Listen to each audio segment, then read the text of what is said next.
አንድ ሰው እየሰማችሁ ነው። አንድ ሰው ለምሳሌ ድንግልና የለውም።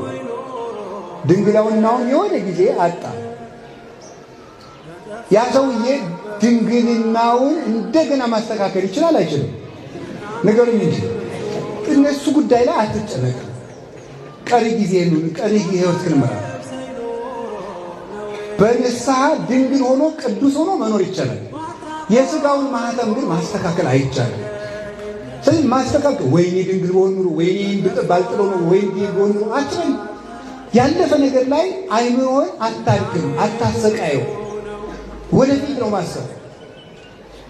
እንደገና ሄደን እንደ ኮምፒውተር አንዱ ብለን ማናስተካክለውን ነገር ሄደን እንደገና ማናስተካክለው ነገር ላይ አትጨነቁ።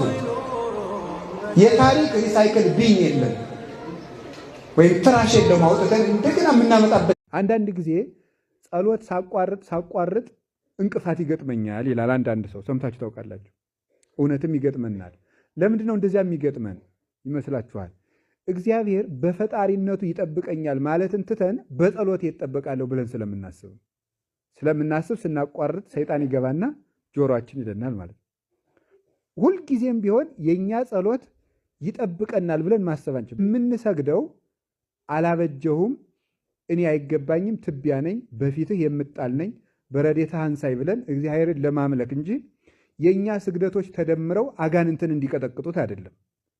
ይሄን ነው ማሰብ። እግዚአብሔር ረዳቴ ነው ያለ ሳይጸልይ እንዲያው መለላውን ዝም ብሎ እያማተበ ቢወጣ ሰይጣን ጫፉን መንካት አይችልም።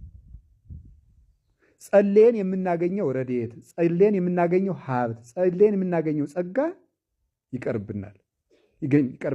ግን ሰው አምኖ ኪሪያ ላይ ሲሆን ጸሎት እኮ ነው። እግዚኦ መሐረነ ክርስቶስ ማለት ጸሎት። ይሄ ጸሎት በቂ ነው።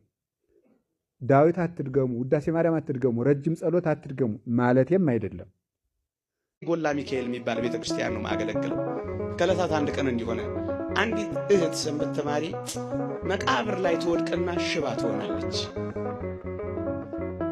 14 ቀን እየተጠመቀች 2 ሱባኤ ጸሎት ተይዞላት በ14ኛው ቀን እንዲሆነላቸው ተጠምቃ ስትወጣ በሰሜን በወንዶች አንቀጽ ሁላችንም ለምዶብን በየበሩ እንሳለም የለም።